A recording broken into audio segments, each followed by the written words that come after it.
Ողջույն, մենք մեր ընտանիքով ունենք շատ սիրելի ավանդույթ, մենք գարնանը անձրևներից հետո անպայման բարձրանում ենք սար, սունկ գտնելու։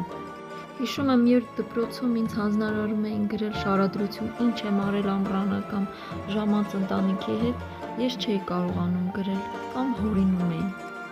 Իսկ հիմա ես իմ ընտանիքի հետ շատ հետաքրքրություններ ունենք, հատկապես սար գնալը մեր ամենասիրելի զբաղմունքն է։ Եվ հոգիտ է սնունդ ստանում այս հրաշք տեսարանով և միախմբված մի գործի շուրջ ենք։ Շատ կարևոր եմ համարում, որպեսզի երեխաներին անպայման տանել օգնության գիրք, որպեսզի երեխաները կտրվեն իրենց գադջետներից, ժամանակ անցկացնեն իրենց ծնողների հետ, զրուցեն, օգտակար ինչ-որ գործ անել։ Տեսեք ինչ հրաշքներ ենք միասին հավաքել,